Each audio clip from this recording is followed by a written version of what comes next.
afternoon, and welcome to another Super Secret Project sketch. This is Eric Whalen from Super Secret Project X. I know. We made it through another weekend. It's been a bit of a long week. All right, so I got my newsletter done about a half hour before, which I should have done 6 days ago at the beginning of the week, but it's just been such a week. And so I'm scrambling. I'm like, what am I going to draw? And I swear to God, I blanked. I blanked hard. I was just going like, oh, and then I went, wait a minute. And I got to go back and watch it. So I'm warning everyone right now, I have not watched this in forever, but I thought to myself, one of the most interesting Disney movies of all time, The Black Cauldron. So we're going to do a Black Cauldron month. And I was a little kid, and my grandma took me to go see it. That was some stuff to show a little kid. That's back when Disney had some real need to try to do something different. And so today, I believe it's Aylwin, if I recall is the way it's pronounced. The girl? Yeah, Aylwin. And I remember her thinking when I was a little kid watching, going like, I think she's supposed to be the main character. Because Taran, he was okay. I remember him being all right. I remember laughing at Gurgi a lot. But ultimately speaking, I kind of thought to myself, the princess character was like the best character. I just thought that she was so much better than everyone else. And I was kind of going like, could she take the sword away from that doofus? Because he's okay.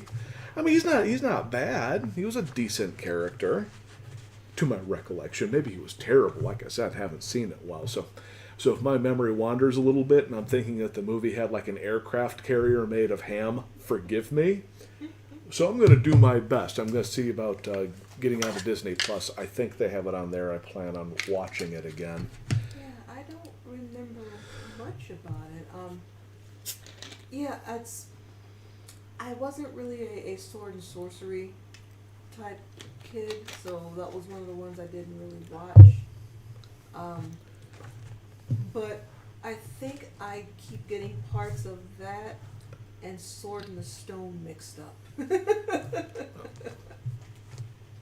Well, I mean, if you're not a sword and sorcery person, a lot of that stuff would bleed together. And even for sword and sorcery people, a lot of that stuff bleeds together. So as a kid, I think I mixed up the two movies because I've seen them, but I've never seen both of them in one sitting in their entirety. And so I think as a little kid, I mixed up some of the parts that I saw. And I know the difference now, but I still don't think I think I saw Sword in the Stone all the way through, but I don't. It's been a while. And Black Cauldron, I think we watched it a long time ago, didn't we? I remember not being real geeked by Sword in the Stone. No, I mean the Black Cauldron. I think we watched it a long time ago. Yeah. Okay, yeah. But Black Cauldron I liked. Yeah. Yeah, even and if I recall correctly, I rewatched it back in college, and I noticed that there were some issues kind of with it. So I just gave her a beef neck. We'll fix that. And Ellen should not have a beef neck. She is on the list of, keep in mind, I was a little kid at the time, so don't go reading into this, internet. She was one of the characters that I had like a crush on, but strangely enough, only while watching the movie. You know, it's not like Penny from Inspector Gadget, you know. I think I had a thing for blondes when I was a little kid. I think what it was, and it's to this day, I love strong female characters, and I recall her just kind of stepping in and just sort of like trying to get stuff done. And one of my favorite scenes is Taryn is stuck in the dungeon, and she just is like breaking her way out, and just happened to go through his cell on the way through. And just sort of picked him up into the adventure. As a little kid, I was going like, that's cool. Like,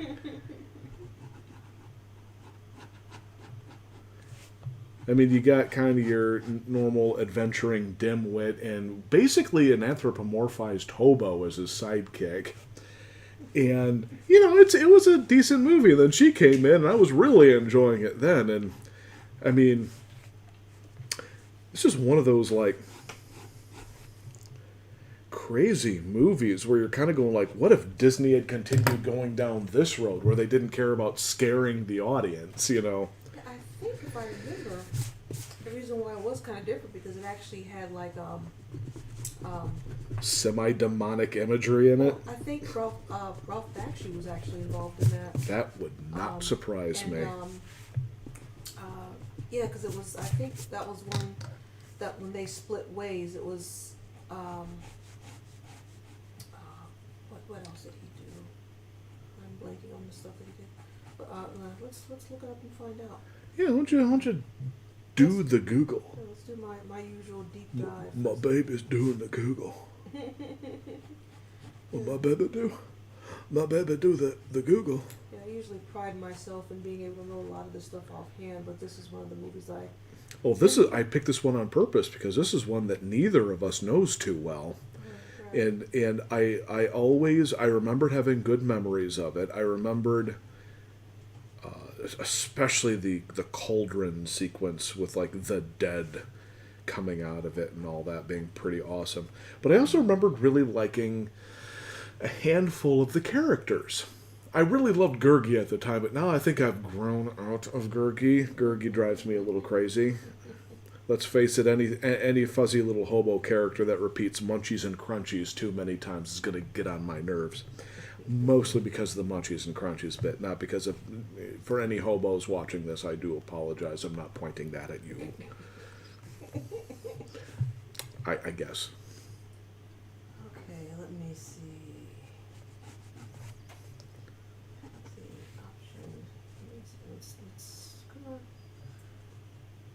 It was based on the first two books in the Chronicles of Prydain, Prydain. I kind of wish Disney would go back and kind of start doing we pick up a book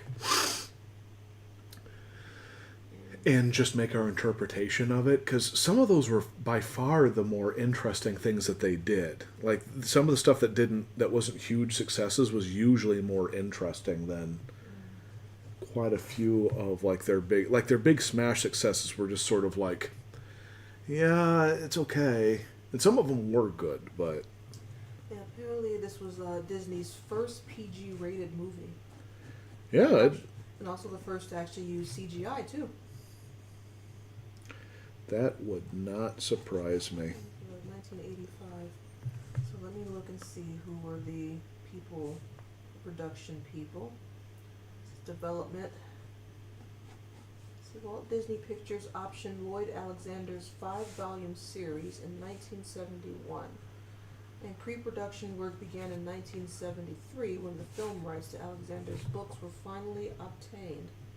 According to Ollie Johnston, which if some of you don't know about that, he was one of Disney's original 5 old men, being one of the original animators from the Disney start era and all.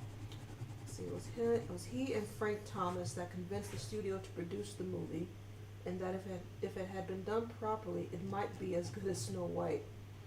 Because of the numerous storylines and with over 30 characters in the original series, several story artists and animators worked on the film's development through the 70s. When The Rescuers in 1977 was completed, the Black Cauldron was tentatively scheduled to be released in 1980. Veteran artist Mel Shaw created inspirational conceptual pastel sketches, while future Disney president and CEO Ron Miller considered to be too advanced for the newly hired animators. So let's see. I don't know, these new guys suck. We better pull it back a little bit. That is awful. Okay. Though understandable. You don't want to drown your new guys. Right. Okay, apparently I was completely wrong with Bakshi working on it. I think I got the name wrong. I don't think Bakshi actually worked for Disney. I was trying to remember who was I thinking? The guy who did Secret of Nem. Oh, Yeah, see, my brain's fried right now, so I'm a little tired from the weekend. yes, I'm blanking. I feel wow, am I feeling dumb? I am blanking on that. Yeah, That is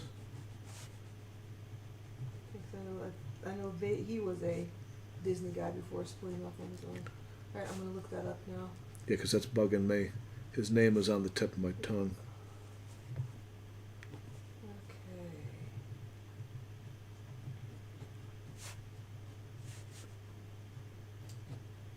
Don Bluth. Don Bluth, thank you. Man, that was.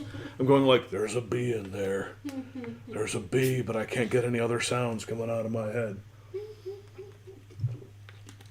Don Bluth, thank you. Jeez. Let's see. Yep, Don Bluth. He, as far as Disney stuff, let's see.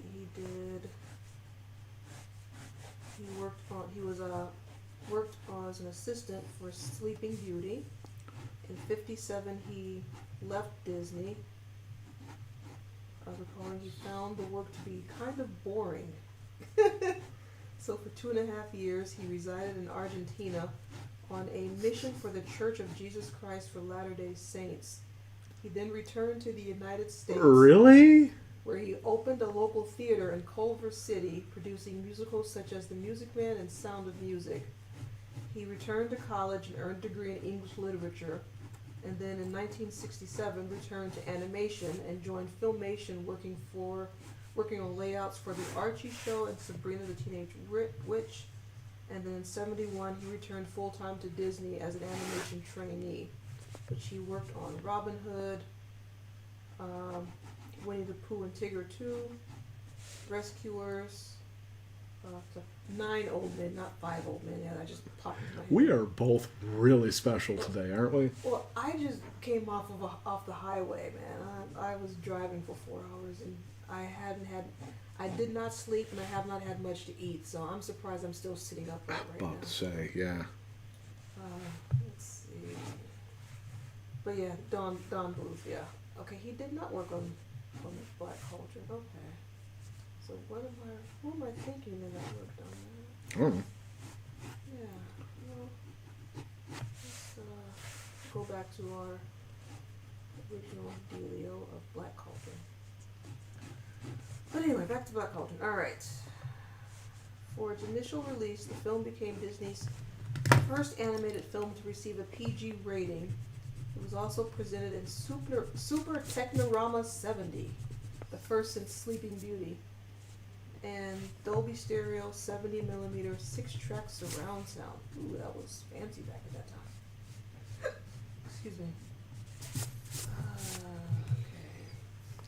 Wasn't that back in the period where they were basically trying to kind of make a comeback because they were having sort of mediocre movie sales at that time?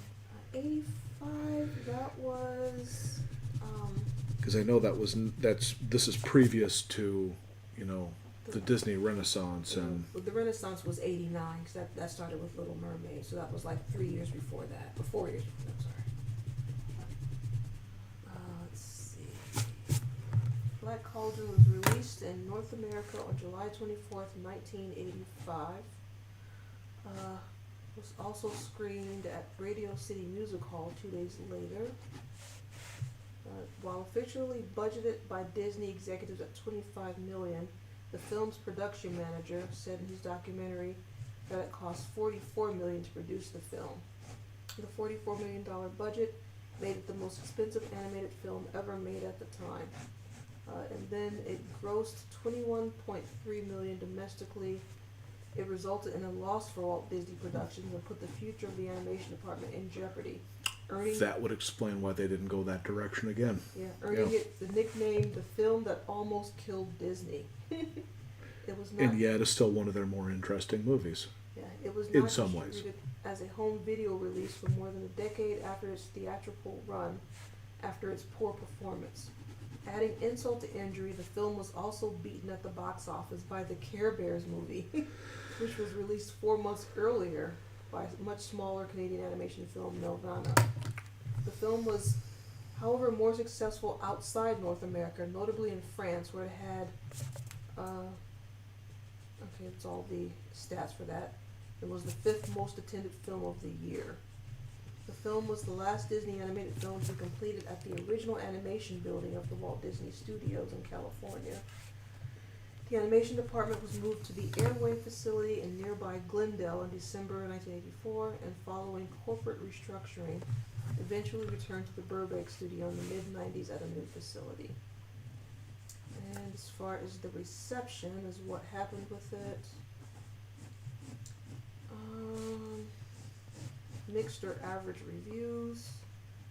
Robert Ebert of the Chicago Sun-Times gave the film 3.5 stars out of 4, praising the film as a rip-roaring tale of swords and sorcery, evil and revenge, magic and pluck and luck.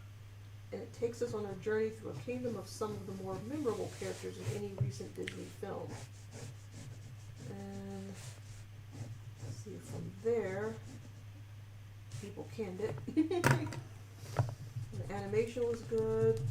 Yeah, I remember there being a lot good about the movie. I just remember when I rewatched it thinking that there was some kind of an issue, and I can't remember what it was. Sorry, I know I should have watched this before we did this, but I plan on watching it. I just wanted the challenge. I just saw the characters and went, oh, right, yeah. I liked the characters from this. Let's see. Jeffrey Katzenberg, then chairman of Disney Studios, was dismayed by the product, and the animators believed that it lacked the humor, pathos, and the fantasy which had been so strong in Lloyd Alexander's work, being the guy who wrote the original books. Oh, I was about to say compared to Disney? I'm like, pathos in Disney? It lacked the pathos of Goofy. Yes, yes it did. They gotta say, the story had been a once-in-a-lifetime opportunity, and it was heartbreaking to see such wonderful material wasted. Ouch. Lloyd Alexander, author of the books, had a more complex reaction to the film by saying, "First, I have to say there is no resemblance between the movie and the book. That's a problem. Having said that, the movie in itself, purely as a movie, I found to be very enjoyable. I had fun watching it. What I would hope is that anyone who sees the movie would certainly enjoy it, but I also hope that they'd actually read the book. The book is quite different. It is a very powerful, very moving story, and I think people would find a lot more depth in the book." There you go, and that's from the author himself. Which I'm gonna look up him and see what's his stuff. Well, Lloyd Chudley Alexander is his full name. Just by the look of him and with that name, I would almost see that he was British, but he was Pennsylvanian. His name was what again? Come on. Lloyd? Lloyd Chudley Alexander. So, Chudley. Chudley. Is that a nickname or an actual from That's someplace his name? middle name. Chudley. Yeah. Wow. I've never heard that name. Yeah. The funny thing is, the first time I heard you say it, because my hearing is awful, Lord Chudley. I was like, Lord Chudley? Could you say that name again? I want to make sure I didn't hear Lord Chudley. Lloyd Chudley. Okay. Lloyd Chudley Alexander. Born January 30th, 1924. Died May 17th, 2007. 83 years old. American author of more than 40 books, primarily fantasy novels for children and young adults. Over his 7-decade career, Alexander wrote 48 books, and his work has been translated into 20 languages. His most famous work is The Chronicles of Peerdane, a series of high fantasy novels whose conclusion, The High King, was awarded the 1969 Newbery Medal for Excellence in American Children's Literature. Okay, let's look up The Chronicles of Peerdane. I'm hoping I pronounced that right. if anybody who's watching this and they're like screaming at me because I'm mispronouncing it, I'm Oh, sorry. don't worry. I've never read the book. No one's watching this. So just making sure. And for anybody who watches afterwards, 'cause we get hits afterwards. Yeah, we do. Actually, sometimes we do it pretty good. Yeah. So if anyone has read these books, please don't make any angry comments if I'm mispronouncing it. Because I'll be honest with you, I haven't heard of these Yeah, books. I say I've never heard of the series, and I'm going to look them up now because yeah. I mean, I was aware that Black Cauldron was based off of like a book or books, but beyond that, it's like Who Framed Roger Rabbit. I've never read the original books, and there's multiple now. The guy has written multiple Who Framed Roger Rabbit books, and I'm going like, I'm still kind of feeling stupid, going like, why haven't I read this? I feel as if I should have read this, but I just guess I just haven't gotten around to it yet. Okay, this entire opening series is just opening sentence. I had to like go through several different things to understand what was going on. The Chronicles of Purity is a pentology of children's high fantasy, and there's actually a class of book that this is called. It's called Bildungsroman. What's called? Say that again. Bildungsroman. Bildungsroman. German. I was going to guess. Yeah. It's literally the two words combined. Bildung, education, and Roman, novel. Literary genre that focuses on the psychological and moral growth of the protagonist from childhood to adulthood. Basically, a coming-of-age story where it's more physiological and moral growth. Which is... That's interesting. Yeah. The term was coined in 1819 by philologist Carl Morgenstern in his university lectures and was later famously reprised by Wilhelm Dilthey, who legitimized it in 1870 and popularized it in 1905. The genre is further characterized by a number of formal, topical, and thematic features. The term coming-of-age novel is sometimes used interchangeably with Bildungsroman, but its use is usually wider and less technical. Huh. I'm curious about exactly what these books would be like. Yeah, it says. I mean, I assumed that I would think it was a coming of age, but it sounds like far more in depth. Well, here we go. Plot outline. A Bildungsroman is a growing up or coming of age of a generally naive person who goes in search of answers to life's questions with the expectation that these will result in gaining experience of the world. The genre evolved from a folklore tale of a... Let me start that over. The genre evolved from folklore tales of a dunce or youngest child going out into the world to seek his fortune. Usually in the beginning of the story, there is an emotional loss which makes the protagonist leave on their journey. In a Bildungsroman, the goal is maturity, and the protagonist achieves it gradually and with difficulty. The genre often features a main conflict between the main character and society. Typically, the values of society are gradually accepted by the protagonist, and they are ultimately accepted into society. The protagonist's mistakes and disappointments are over. In some works, the protagonist is able to reach out and help others after having achieved maturity. There are many variations and subgenres of Bildungsroman that focus on the growth of an individual. And Entwicklungsroman, which means development novel, is a story of general growth rather than self-cultivation. And Erzrichtenromans, I just butchered that one, education novel, focuses on training and formal schooling.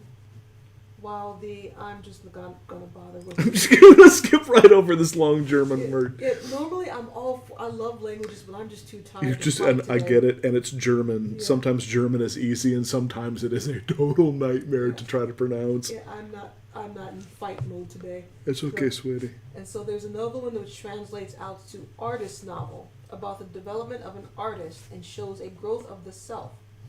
Furthermore, some memoirs are published in published journals can be regarded as Bildungsroman, although being predominantly factual.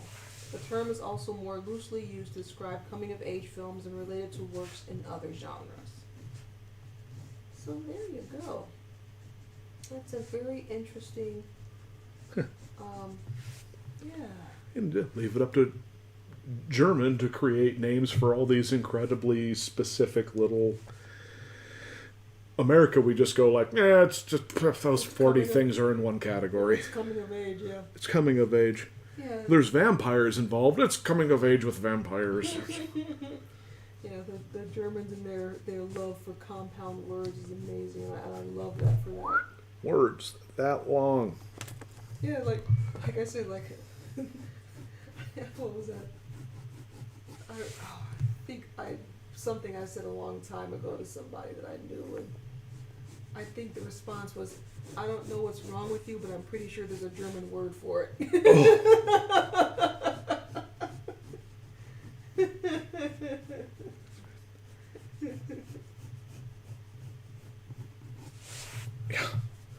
Yeah, and this is not us making fun of German. This is like a weird appreciation for what that language does. They will not create the word pen. They will create 500 words in a line that means pen, that specifically describes it, based upon older words, made of older words. That's actually why it's kind of interesting. You're like, wow.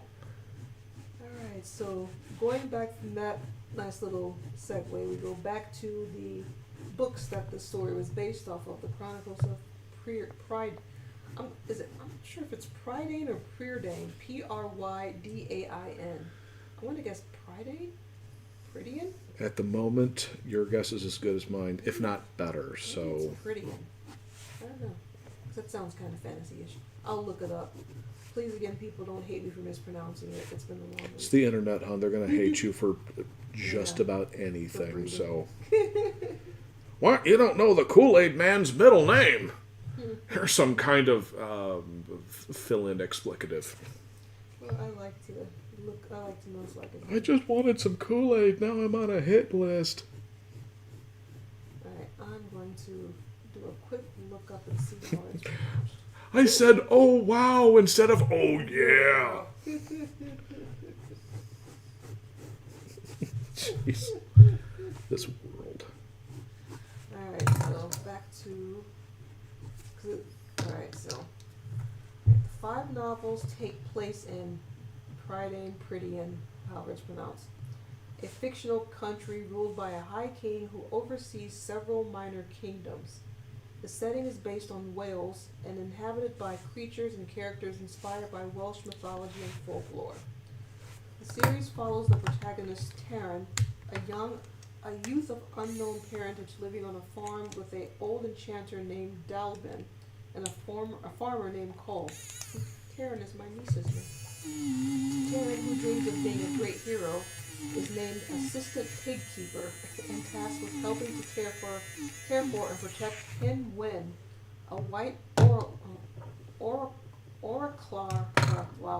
oracular pig. Wow. I know that word, but I still butchered it. Magically empowered with clairvoyance. Taryn has a series of adventures wherein he helps protect the land of Prydian from various threats, chief among them the evil Auron, whose forces include an undead army known as the Cauldron-born. That's pretty awesome. The Cauldron-born. I Yes. feel as if I know that heavy metal group. That That is That's a amazing. great name. Throughout We are the novels- Cauldron-born. Throughout the novels, Taryn's major companions are the Princess Elion. Say her name again. What? Say the prince's name again. Elwyn? Is it? I'm not sure. I saw the spelling. Well, I think that's Elwyn. Like I said, people, I have to rewatch the movie, so I do apologize for that. Let's see. The Bard. Wow. Fluterflam. It's two F's on both. FFLEWDDUR God, I love names from that freaking island from like 1,000 years ago. Nobody. It's supposed to be like early English, but I can't pronounce anything. Yeah, the dwarf Dolly and okay, I'm disappointed. It describes Gurgi as the wild beast man. If he's supposed to be an actual beast man and not the little like puppy sheepdog thing we got. Yeah, he was just more or less a cute Disney plush toy character. I gotta look up see. He is described as being a cross between man and beast, having long arms covered with fur and leaves, and ever hungry, but really quote just a sort of kind of a thing unquote. What was the original name? Gurgi. That's it his is name. Gurgi. Yeah. Okay, so described, that's the same. Yeah. Okay. His demeanor is extremely loyal and caring, almost to a fault. His manner of speech is filled with rhymed pairs of words, crunching and munching, smackings and whackings, sneakings and peekings, etc. Oh, same as in the movie. Right on. And redundant phrases. See with lookings. He refers to himself in the third person. Gurgi is humble and loyal towards his human companions, at first submitting even to Taran as a noble lord. Yeah, but like I said, if he's like looking as an actual like beast creature as opposed to like a little sheepdog thing. Well, I mean, in the most general description possible, I could see that, but they Disney-fied it. Yeah, they Disney-fied exactly. Yeah. But I mean, I'm just saying, and it's not like it was like he was a centaur or something, and then they turned him into a plush toy. So. Right. Okay. Let's see from there. Good. All right. The heroes frequently work alongside the fair folk, a society of elves and similar beings, and the warriors known as the Sons of Dawn. With the various battles against the forces of evil, the novels focus on Taran's journey of maturity. The Chronicles of the Place, the name of the place, were accompanied by an illustrated short story book in 1965 and another in 1967, and were followed by The Foundling and Other Tales of a collection of 6 short stories published in 1973. By the name of The cover art for the novels and the interior art for the short story picture books were done by Evelyn Ness. New illustrations for the 73 anthology were done by Margot Zemeck. The first 2 novels were loosely adapted to the 1985 Disney Black Cauldron and went to a video game of the same name produced by Sierra Entertainment. Alright, so there's the plot and overview of the books, sort of. The inspiration and development.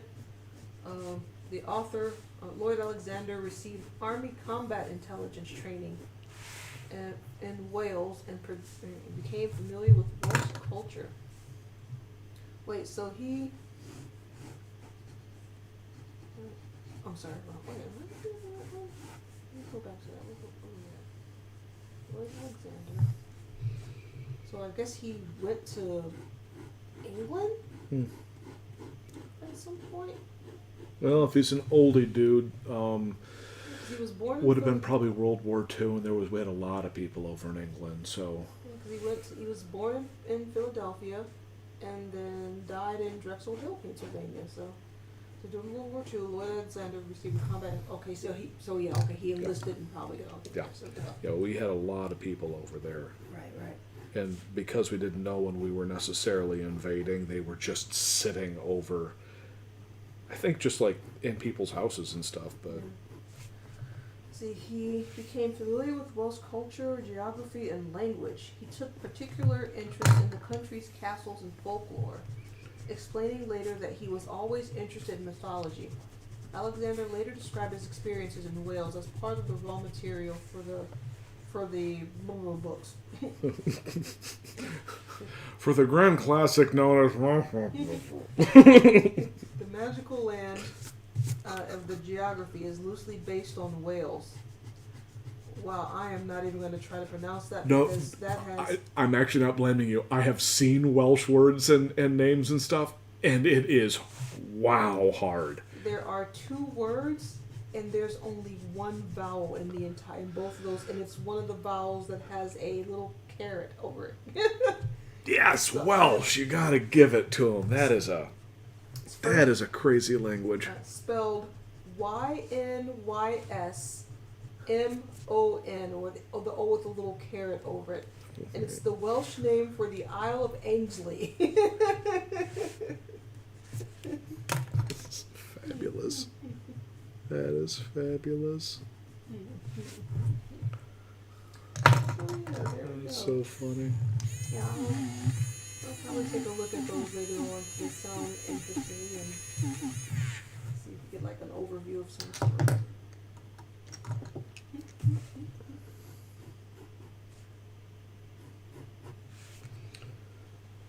All right, that ain't bad.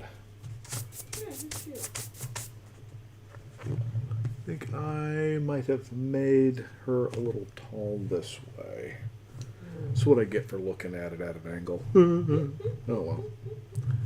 All right, we'll just, hey everyone, this is what she's supposed to look like. All right. There we go. See? She looks right. At a different angle. Okay. I'm just saying. It has been a long week. It's like the statue of David. It has been a long week. All right. Do you want a schedule of upcoming episodes and links to missed episodes sent to your email? Then go to supersecretprojectx.com/ericart and sign up for my newsletter at the bottom of the page. And that should be coming in any time. There we go. I'm back. All right. Well, I got to get something like dinner coming around, so just love the fact that you could actually take my sketch pad and do this, and she looked right. I usually look down at the character more, and it has been a week. And they actually got that one done in like a pretty quick time too. Yeah. That was one of my quicker times, but Yeah, I think I was doing more talking with the reading and stuff, because normally when you talk and you go back and forth, so I think you actually had a chance to sit and concentrate and draw while I did all of the reading. Oh, where did they go? It was nice. It looked good. I thought she looked cute. all right. Everyone have your